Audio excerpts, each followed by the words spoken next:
What's going on, good people?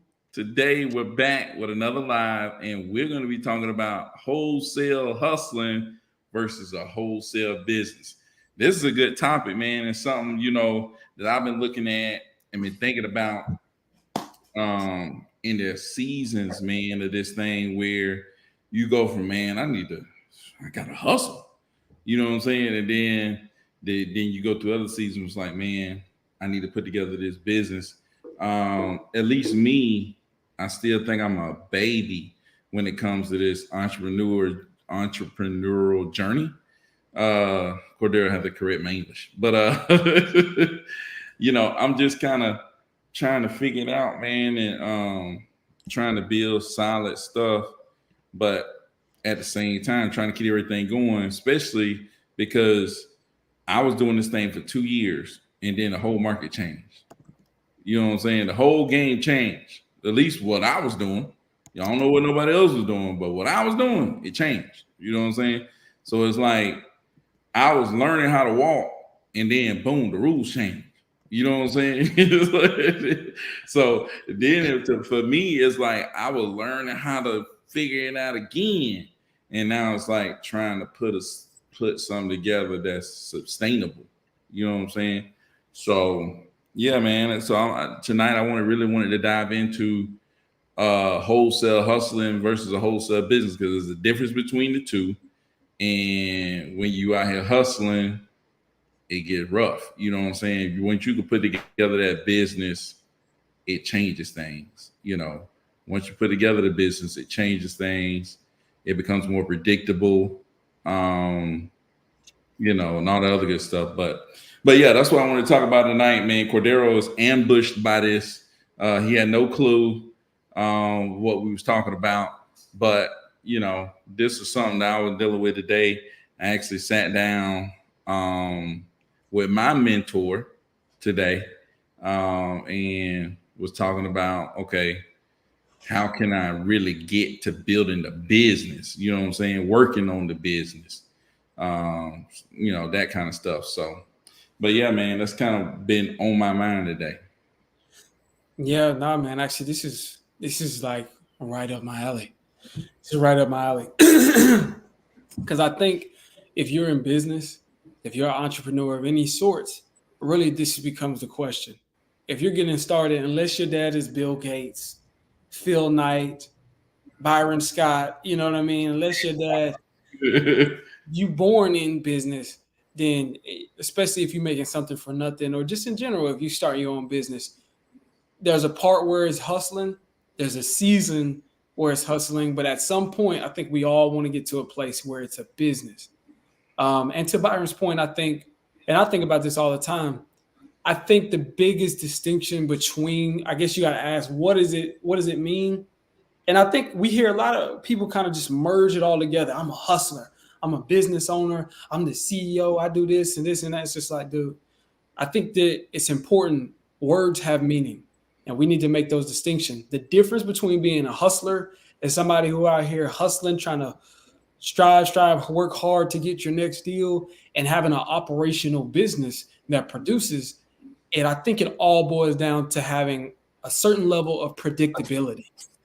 To having a certain level of predictability, and that is brought to you by knowing your numbers, having your numbers in place, things that you can depend on, and kind of. I think a lot of cats, especially if you're in that hustler mindset, like I'm just trying to do a deal. I'm trying to find my next deal, find my next deal. It's like when you're in that mindset, you're not necessarily thinking, what are my KPIs? You're not necessarily thinking how many leads did I have to buy, or how many cold calls, how many dials, how many this or how many that did I have to do to generate this result. You're just trying to make stuff happen. You're just trying to generate results. And that's how you got to be. You got to think like that, especially coming from nothing, like from ground zero. You got to be results based, results driven. But at some point, the result that you need to be looking for is how to know my numbers, to make them consistent, to make them turn them into a more repeatable pattern that I could have and create a level of predictability for myself. That is ultimately that's everything. And I think that's when you kind of get those feast or famine moments. And if Byron's saying he's a infant, then I'm a full blown embryo. Man, man, stop. When it comes to this, just trying to really catch wind, and it's because, and I'm speaking from the perspective of somebody who's I've had great months and I've had just flat out months and months without nothing. You know what I mean? But I still do this because it's something that I believe in. And it's something that I know that I can do well. And as time goes on, you can do well. So regardless too, like Byron said, we was doing this for a while, we was having success, and then the market completely changed. And it changed for a lot of other people. If you're in the business of real estate transactions, home selling, like wholesalers, real estate agents, and maybe title companies. I don't know. Maybe title companies also experience it too. But homes going from one hand to the next. I think we all experienced a shift in how that was going. But if you know your numbers, then it doesn't matter. If you know your numbers, it might throw you off for a bit, but even to get back on track is a whole lot less of a process than somebody who's just out here swimming in the middle of the ocean solo. I don't have a ship, I don't have a team, I don't have a fail safe, I don't have any predictability. All I got is just me, and I'm hustling. That's cool, but you gotta start somewhere as far as building a foundation. But yeah, man. All right, you said you was talking to your mentor. What are some things that your mentor mentioned that I guess can help put you in the right track from where you at to get to? Really just talking about being able to see like my business, being able to see it like visually. You know what I'm saying? Like Yeah, being able to see the business and what's going on in the business. You should be able to look, and you should be able to go into one place.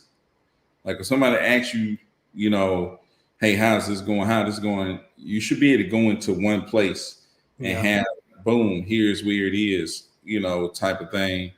And I don't have that. You know what I'm saying? And like if there's something going on in my business, like if there's something going on with a lead, or if there's something going on with this or that, I should be able to go into one place and be able to pull up what's going on with that particular lead or that particular situation. Because what if somebody fall off the earth tomorrow? You know, it's like nobody knows what was going on. You know what I'm saying? You know what I'm saying? It's like if you go to a bank, or you go to, let's say you got some type of service or something like that. Okay, the person you set your stuff up with fall off the planet tomorrow. Do you think they got no records of what you had going on with them? You know what I'm saying? You know what I'm saying? You're like, hold on, my server just went out. What happened? You call them up. Oh, such fell off planet Earth. You're like, but don't y'all have my stuff? You know what I'm saying? It's like, nah, that one person was the only person who knew what was going on. You know what I'm saying? yeah, yeah. I'm doing business with the business, not with Steve. I'm doing Exactly. business with the business, not with Cordero. And even for the sellers, like I know I'm a point of contact, but ultimately, they're in their mind. Well, and honestly, in their mind, they're probably looking at RLS Realty Services or whoever his name is on the paperwork. That's Who who is they're it? doing business with. We Uh, would get somebody the contract yesterday. Like, who's Byron Scott? yeah, but no, that's happened a couple times, dude. We had one seller, Byron. Yeah, yeah, Byron made him mad. They were just like, just as long as that other guy's name don't have his name on the paperwork. And we were like, Byron made him mad, boy. Byron called him. He said, listen, man, it's Byron Scott. You know what it is. They said, we don't live in Georgia. We live in Tennessee. So they didn't know his name by heart. Everybody in Georgia know Byron. When he get on the phone, he like Grant Cardone. Man, stop. But Man. yeah, but when you think of doing a business, like going to do business, you like, I'm banking. You can have your banker, your loan officer that you work with. Yeah, but if that guy passes away, you're doing business with the bank. They should be able to have stuff on record. No, Uh, they better. you know what I mean? Ideally, because look, I just finished reading, and man, it had to have gone past the radar. We talk about books that we read all the time. I just finished reading Phil Knight's memoir, Shoe Dog. Oh my goodness. Yeah. That's a crazy book, man. That's a crazy book. You gotta go back and read that book, man. Yeah, Um, for sure. because the journey to build a multi-billion-dollar company like Nike, I wouldn't have thought it was like that. I don't know what I would have expected, but I wouldn't have thought it was that. You know what I mean? So, um, but I understand, like, speaking of doing business with the banker or the lender or the loan officer, um, like he had his lender or something like that, and it talks about how he had like the certain guys that he was working with and such and such, and so when he be working with those certain people at his vendors, and then they'll the dude he's working with for the shoe company leaves and they hire another person. He like, dude, who is this? But that didn't mean all business fell out of place just because they put a new person. They swapped out the people. It might have made things a little bit more difficult for him he had to rebuild the relationship. But ultimately, it didn't, they had a record of him being there. They knew he was there. Yeah. Yeah, man. So yeah, that's kind of what they talked about, getting everything in one place, setting up my operations, standard operating procedures. What happens when this happens? What happens when that Yeah. happens? Are these things being done manually or automatic? And 99% of the stuff that's done in my business is done on manual, not automatic. So trying to get more of it to be automatic, and then looking at positions. You know what I'm saying? Who's in this position? Do you have anybody doing this position? It's like, okay, in order for you to actually have a business, you kind of need everybody you kind of need to try to start firing yourself and allow people to take this position and this position and this position and this position. And you need somebody, that's kind of over all of the operations, So just talking about the different positions that I would need in order to make it an actual business to where, you know, if I disappear, nobody's like, oh shoot, can't do it. We need to call him. You know what I'm saying? It's like I need different people in different positions to be able to do this stuff. And the stuff that I do that I need to get it off me. You know what I'm saying? The stuff that I do that I need to get it off me. So that was a lot of the stuff that we was talking about, but it all was going toward building a business. You know what I'm saying? So that was the biggest thing, the biggest takeaway. And I just realized, like, dude, I got a long way to go. You know what I'm saying? Yeah, I mean, I think Phil Knight, Phil Knight worked, I don't know how many years before he like removed himself completely out of the business. And Yeah. then also that's another thing that I gleaned from reading the book was just the gradual how he had employee number one, employee number two, and how he brought people onto his team as needed. And it wasn't, this I'm talking about doing multi-million dollars in sales, and he like can only pay his team like $400 a month. Granted, this was like in the 70s Yeah. and 80s, but even still, it's just like, you know, I think we talk a lot about like a lot of guys, they're like, it's just like, ultimately, I think too, a part of having a business versus just hustling. One of the major distinctions when me personally, when I'm in the mindset of hustler and I've been through those seasons in my life, they come, they go. And I'm just trying to get like out of survival mode and just get to the next deal versus in the business when I got, the forest is trees now. I got a little bit more aerial view. And so one of the biggest things is you have a solid direction as far as where you want to go. And so that's something that you got to be asking yourself is like, where do I want to take this? How far what do I want? It's just like, man, do I want a business where I could make $100,000 a year? Net to me, and it's completely audible. It's completely automated, running on its own, and all I got to do is maybe 1 or 2 calls a week or something like that, then by all means, do your thizzle. But ultimately, uh, if your goal is to do something bigger, huger, like immense, I don't even know. I mean, do you want to do like, do you want to be like a Grant Cardone, or do you want to be like a Mark Spain? Um, these people are still integral parts of their business, and it's just about getting the systems and processes in place. It does take a lot of time, but I'm going to start answering some of these comments, even though I can't click on them. Jade in the building. Richard, Mr. Richard Jackson Jr. What's up, guys? Hey, Richard, I called the lead Myra. Had a great conversation. Actually, I'll send you a copy of the conversation if you can remind me. But Byron, I called her, and I think you had already had her on the phone, and so she called me back after, and I had a pretty good conversation. When I was talking to her, Byron texted me. He was like, "Oh, Richard already talked to her." So I was like, "Okay, got it." So I just started talking to her. I didn't mention that I was working with you or I was working with anybody. I just kind of talked to her, just let her know what we can do. I was just talking to her like normal, but I didn't make a point of mentioning that I was working with you.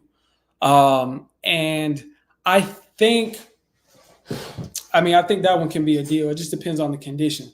I don't know if you offered her 55, Richard, put it in the comment section, yay or nay, if you offered her 55. Because she was like, I got one other offer for 54. Well, I asked, and that's another good question to ask these PPL leads is, do you got any other offers that you're considering or anything you're thinking about already? Ask them that just to see what information they're willing to give up to you. Sounds great. Yes, 55. Okay. You're the one. I was like, do you got any other offers? She said, I got another guy at 55. And I was just like, okay, well, I'll see what our cash offer is.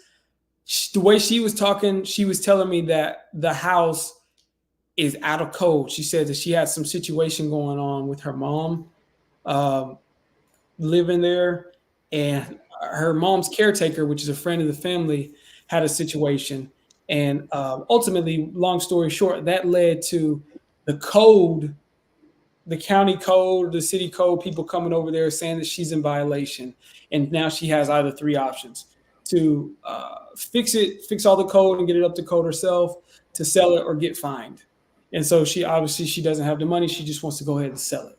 And then her mom is getting older. Her mom has dementia, so she's going to come move in with her, and they're selling that. And so ultimately, I was just like, we could list it. And she had a couple objections with listing it as far as wanting to list the property. So with that being said, I kind of worked around those objections, and I think she's ready to, she be open. What she said was this: well, can we agree on a cash offer? You guys can list it, and then if we can get more money, then we can get more. But otherwise, I just want the guaranteed cash offer, because she wants to close in 30 days or less. She really wants to close in like 2 weeks and give her mom an extra 2 weeks to actually move out of the property. That would be best. But I said we can close in 30 days. So we could get her under contract at a price, list it still, and see what we can get from listing it. But Richard, the benefit of her talking to you and talking to me, and probably thinking that we're separate, will allow us to see, because that she's going to go with one of us, and ultimately she's going to go with both of us at that point. Who is it? That lead, Myra, the one that was Richard's lead. When you text me and said Richard called her, the one from Dalton. Huh? The one from Dalton. Yeah, I guess. Hold on. I don't know. So how much were you offering? I didn't give her an offer. She said that Richard offered her 55. She told me she wants 80 to 85. And so I was like, can you send me some pictures? Because she was talking, I think it has foundation issues, roof leaking, and a number of other things. So I was like, oh, I don't know about offering her anything really. But I was saying, can we list it? I was trying to plant that seed of listing it. So I didn't know to go lower, because I felt like if I offer her something lower, what if y'all need to go lower than 55? So I didn't offer her anything. She's going to send me pictures tomorrow, and I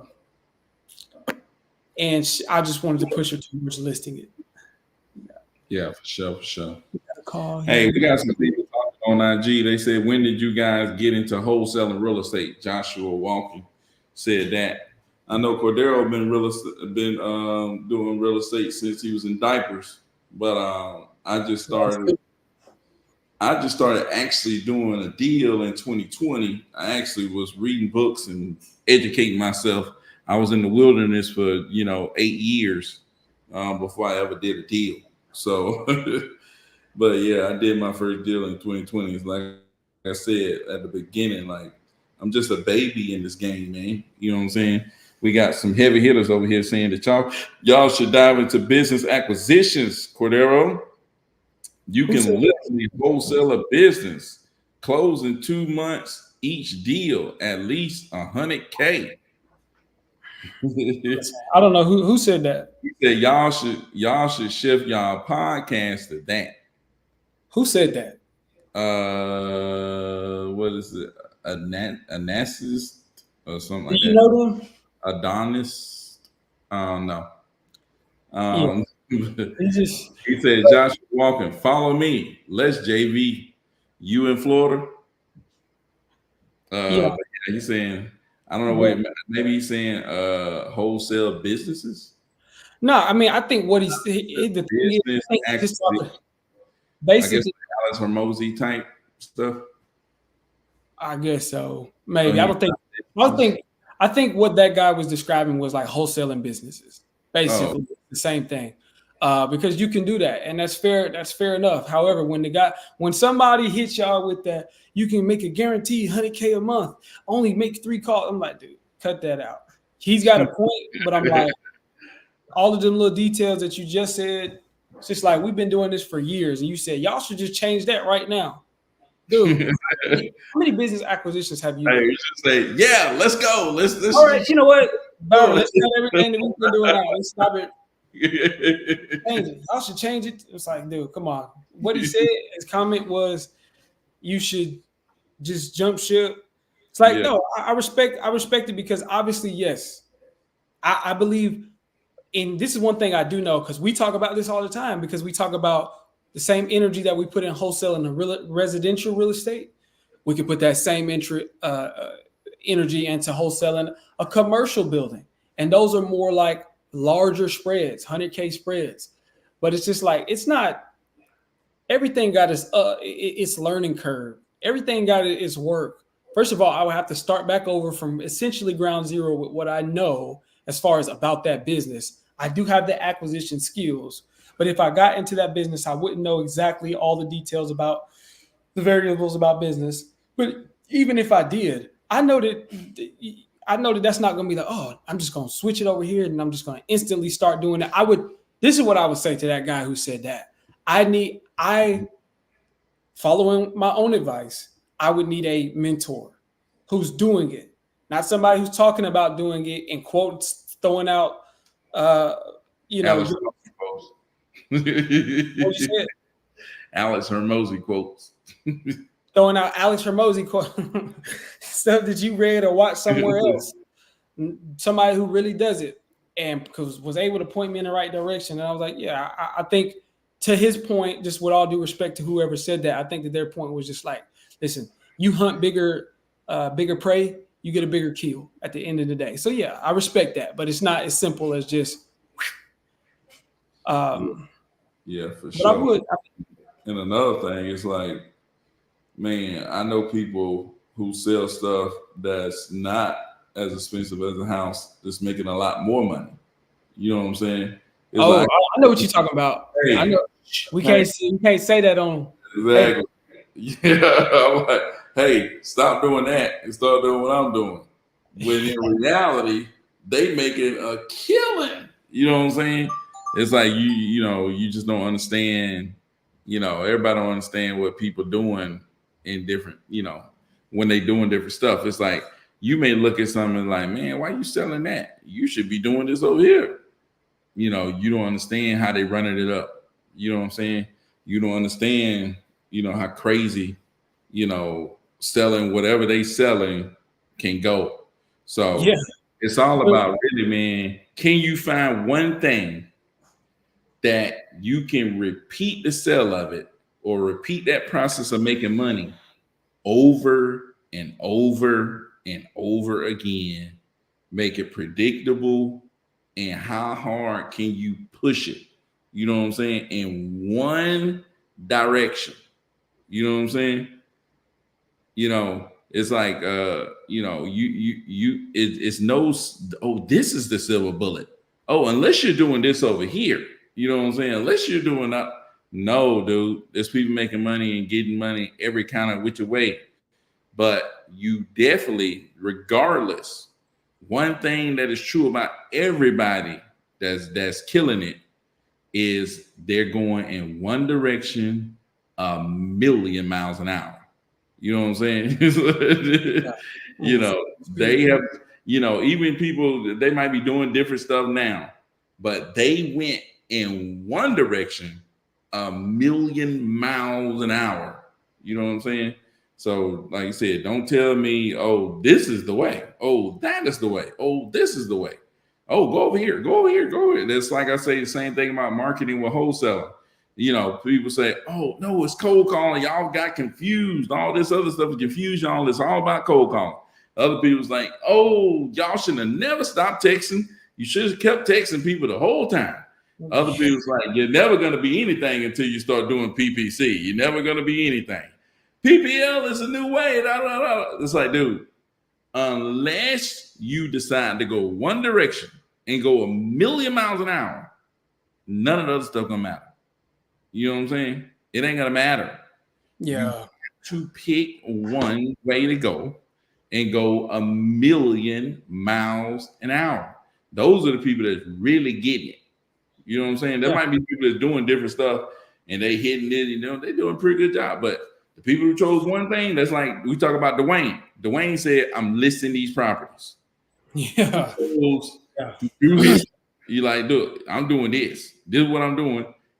A million miles. I'm saying this. Do what? Yeah, Nipsey Hussle said, forget what they saying. I'm saying this. Exactly. It's just like, because there's so many shiny objects out there. You got to be going a million miles per hour, and you got to go to full hour. You got to go to full million miles. You got to go 10x speed wise, and you got to have the durability and the consistency and just the duration of like how long it takes to do this. Burnout can't be a question. Whatever, like you just got to be willing to go that hard in order to be successful at something. And I hate to just break it to you.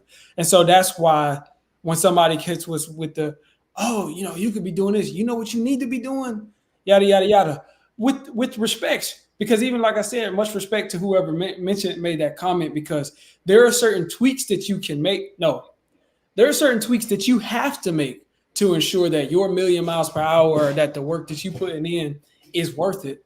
Otherwise, you're just like wasting a lot of time. And you can go a million miles per hour in the wrong direction. Let me be the first to tell you that.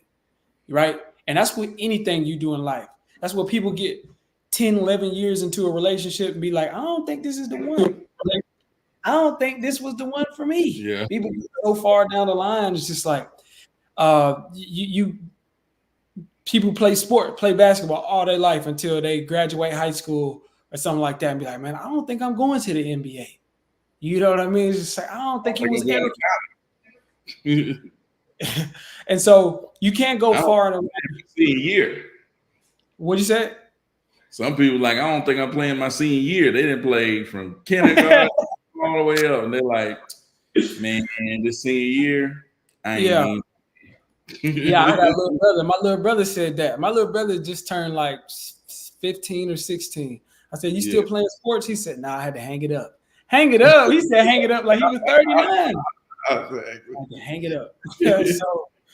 So, ultimately, you can't go far. So, with respects, there are certain tweaks that help you stay focused and that will help improve on your game and the work that you're doing. But for the most part, it's harder. It's more powerful to be able to say no It's far more powerful in all facets. Like when it comes to, and we could take it off of business. We could bring it to your relationship life again. It's just like being married ain't just about saying yes to your wife. It's about saying no to every other woman out there every day for the rest of your life. No, no, no, no, no, no. You know what I mean? Being present in your children's life. It's not just about saying yes to your kids. It's about saying no to everything else you could be doing.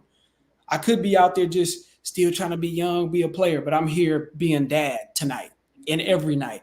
And so it's constantly saying no. And so that's what it means to going fast forward with velocity in one direction.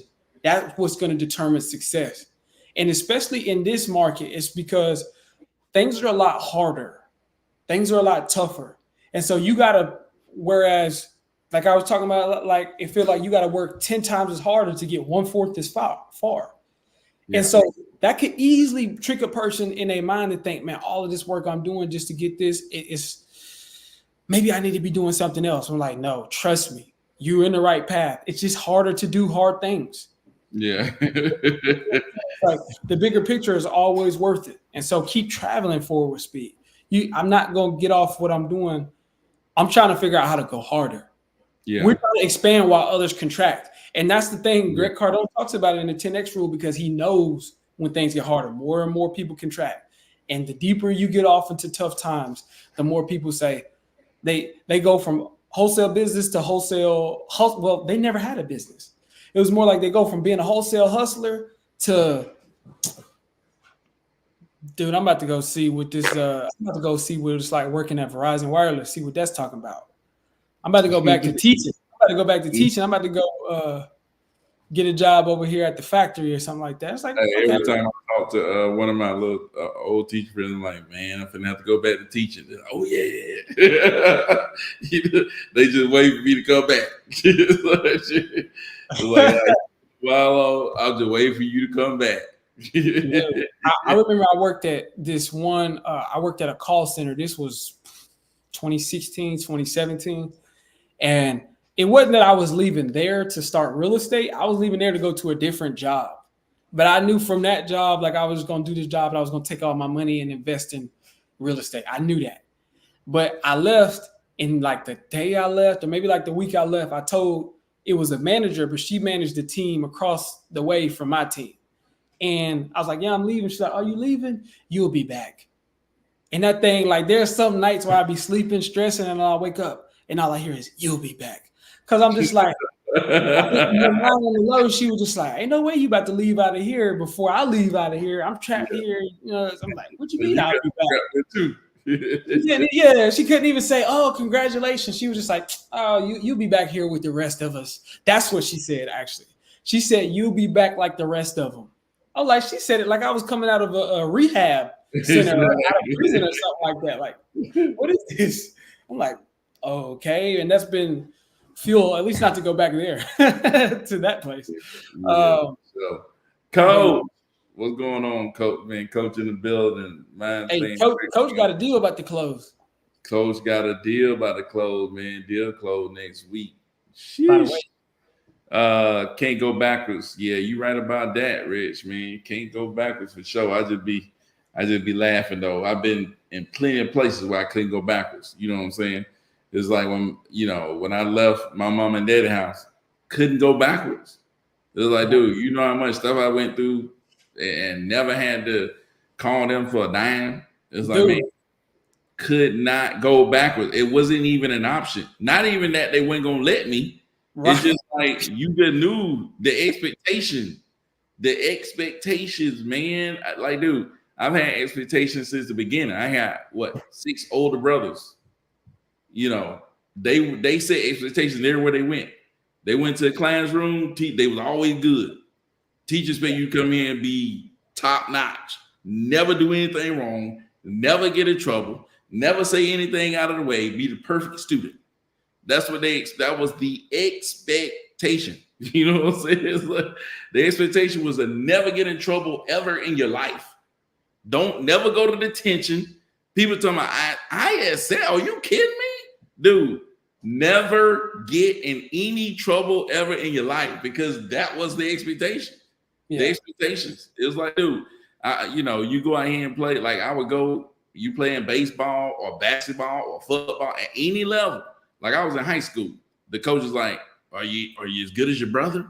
Just like that's the only thing they want to know. It's like expectations, man. It's like, I always had expectations. So it's like to reach that, I've always had to try, I'm always reaching, the expectations that I see is like, but there's no pressure. Like I don't even feel it, and I don't feel the pressure of I'm gonna go backwards or this, that, and this. It's like, dude, I'm gonna make this work, and because it's just the way it all. Like, dude, I no other option. You know what I'm saying? There's no other option but to chase the meat truck and catch the meat truck. That's the only option. That's the only thing I can eat. Like, there's nothing else to eat. The meat truck is running away from me. I gotta catch it. There's no other option. You know what I'm saying? Exactly. So, yeah, man. And the thing is, I know exactly. I'm all too familiar with that. Like that was one thing almost discouraging when I was reading Phil Knight's memoir about creating Nike, because he was just like, the first portion of the book, he was building it and he was living in his parents' basement. He was just like, I'm 24 years old and I'm living in my parents' basement. I can't do that. He complaining. I was like, bro, if I could go back and stay, but you got no basement. I didn't know. My parents, there'd be. I mean, my mom's straight now, but there have been times where I was like, dude, I thought my dad was gonna have to come live with me or something like that. Like, it's just like, dude, you heard of burning the boats. We have no boats. We had no boats to begin with. Easy hustles. Inherited no dollars, just my parents' honor. I didn't hear it, nothing. So it's just like the idea of going back to living at home. Like I've lived in my car before. I've slept out. I didn't have a car. I was sleeping outside before. In the cold. Oh my goodness. And so it's just like not because I didn't have no options. Like you don't have an option, right? And so with that being said, it's just like when you can identify with that, it creates a different understanding. And honestly, the world relies on people who make a way when there seems to be no way. Ultimately, people who's willing to stand, because I know that God makes provisions for us all. God says, like, I make provisions for the trees, the lions, the alligators. I make provisions for everything that I ever created. You think I won't take care of you? And after everything I've been through, I'm still here. And I've never starved to death. I can tell you that. Even though there's times I was close, I never starved to death. And so that's why it's just like having faith. I know it's a faith-based journey, but whether people give it credit or not, that is a huge element about this. But being able to stand and to endure and to continue on regardless, that's such a powerful thing. And this is for whatever you're doing. Because like I said, we can always take it off business and take it back to being a husband, or to being a wife, to being in a relationship. I ain't never been married, but I'm sure there's times where you're like, bro, I'm about to go back. We talking about going backwards. You like, I'd rather be single than be here dealing with this. But being able to stand through that is a true testament. It's not even supposed to be easy. There's probably times where it feels a lot easier to just, again, walk out on your kids. I don't have kids, but I'm sure like there's a lot of cats that I know that ain't good fathers, but there's a lot of young dudes, especially that I know that's gonna be there in their kid's life, in spite of whatever they've experienced. Like my dad was never in my life, but I got kids now. I'm gonna be there for them, regardless. And that's not having any option. You know what I mean? So I think knowing that just kind of come with the game. You don't have to go backwards. You just got to get stronger. And everything you experience in this moment is making you stronger. Honestly. Yeah, for sure, man. And that's like you realize that's the entrepreneur journey. That's the business. Yeah. When you're in business, it's like it's not like showing up to a job and long as I show up to this job, they're gonna keep sending me the same paycheck, same paycheck. It doesn't work like that, man. It's like it's going to be ups and downs because markets go up and they go down. That's what markets do. You know what I'm saying? So, but you got to be able to, stay level. You know what I'm saying? You got to be able to stay level, man, because if you get too high, get too low, it'll really throw you off. And that's why we talk about this so much. Um, this entrepreneur journey is as much as a mental thing as it is straight up business. You know what I'm saying? A lot of people, they can get the business down. They can do some things, but mentally, when things go south, they don't know how to handle it. You know what I'm saying? Or when things go north, things going great, they don't know how to handle it. What do? They go on all these vacations, they do crazy stuff, they do stupid stuff, they go blow all this stuff, or they build this stupid team, go buy a stupid building, try to look super fancy and end up spending all this money and getting in over their head. And then then when the market started to go back down, then what happened? You know what I'm saying? Now they gotta get rid of everybody. They gotta get out of that building. They gotta, you know what I'm saying? I know that. You know what I'm saying? All that stuff. So that's what I'm saying. It's like you got to be able to handle it, up or down. You got to be able to handle it and stay steady. You know what I'm saying? Even when you're getting started, it's like, man, I ain't got no deal. I ain't got no deal. Yeah, I got a deal. I got a deal. Oh, I ain't got no deal. I got a deal. Yeah, I got a deal. I got a deal. You got to just keep working, man. You got to keep showing up to work and just keep doing the same thing. Just like the days where you feel like you got a deal, days you feel like you ain't got a deal, you just got to keep grinding away. Because, you can't be up and down with, hey, I got a deal. Oh, I got no deal. Hey, I got a deal. Like, that affect the time you putting into it too. You know what I mean? Because when you're not feeling it and you let that determine how hard you're gonna go that day, then it creates a cycle. You gotta put the same work and go as hard even when you're not feeling it, when you haven't gotten a deal, because then that's really how you get back on track. That's really how the floodgates open. Especially if you're still in that mindset of like wholesale hustle, like you in a hustler's mindset. But again, that's another reason why we say you got to have a business where you know your numbers. I learned this from Mark Spain. I mean, just in general, there's a lot of books about creating a business versus having a solopreneurship.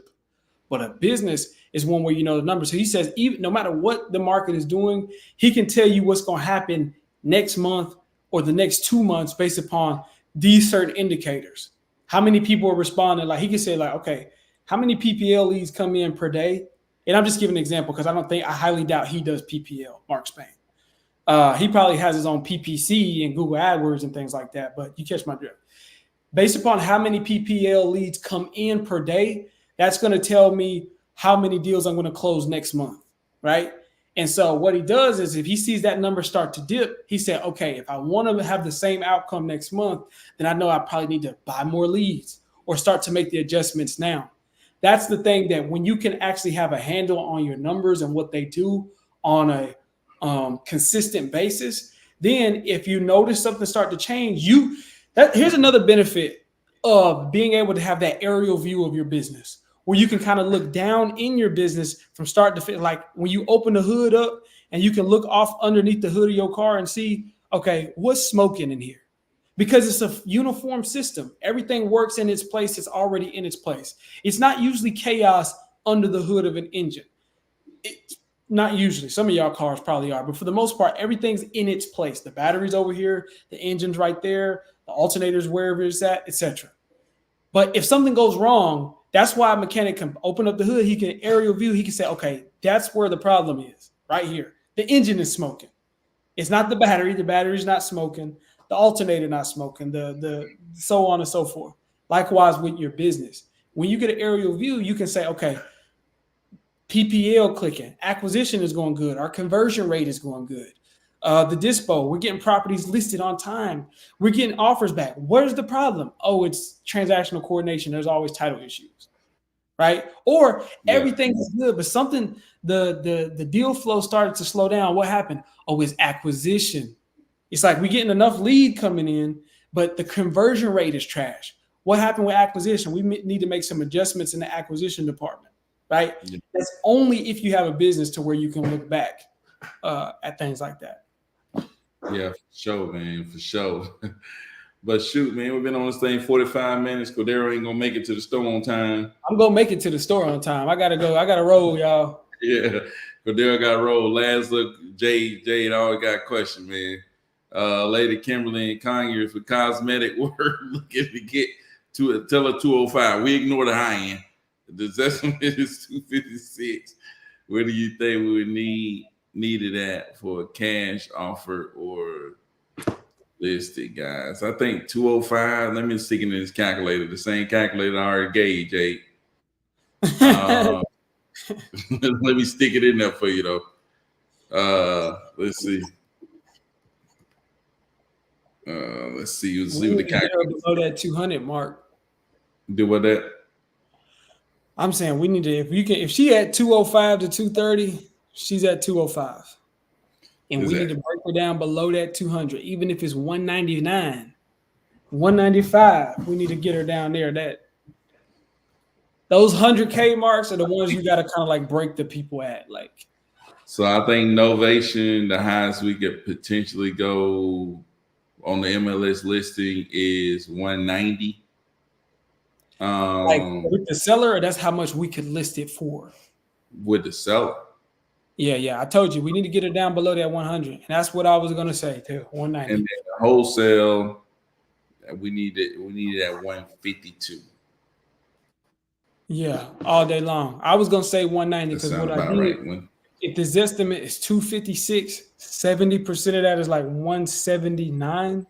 So I was just like, okay, yeah, 70%, and we can if we list it, we can probably get them about $10,000 more. That's why I was gonna say 190, but I knew we need to get her below that 200. Yeah, when me buying it, if I bought it, I always take 100K off top of this estimate. Take 100K off. But I'm saying, like, if you do 70% of the Zestimate, subtract rehab fees and subtract your fee, it usually ends up to 100K off the Zestimate. Yeah, now, it usually ends up to 100K off the Zestimate. My number starts to end up right exactly where Byron be like, I buy it at this price. I'm like, yep, buy it right there. So yeah, you usually about $100,000 off. So a couple of variables could change that, but usually when there ain't nothing crazy going on, just take $100,000 off. Especially if it's in the 200s or 300s. Once you get beyond that, it changes. Once you get below, down deep into the 100s, then it becomes like half off. But anyways, man, we're finna get out of this thing. Cordero, go ahead and get to the sofa. Jay and ask another question. Well, Rich asked another question. But Cordero, go ahead, man. I'm out of here too. Until tomorrow, man, we'll be back up in this thing. Appreciate y'all coming through, man. Rich, we'll get your question answered though. But until tomorrow, man, you guys are gonna reach out to Myra tomorrow. Hey, we'll keep look. She don't know we're working together, so whatever you had planned, just continue on, and then I'll reach out to her too. I'll call you tomorrow morning so we can talk about it. All right, let's do it then. All right, appreciate y'all.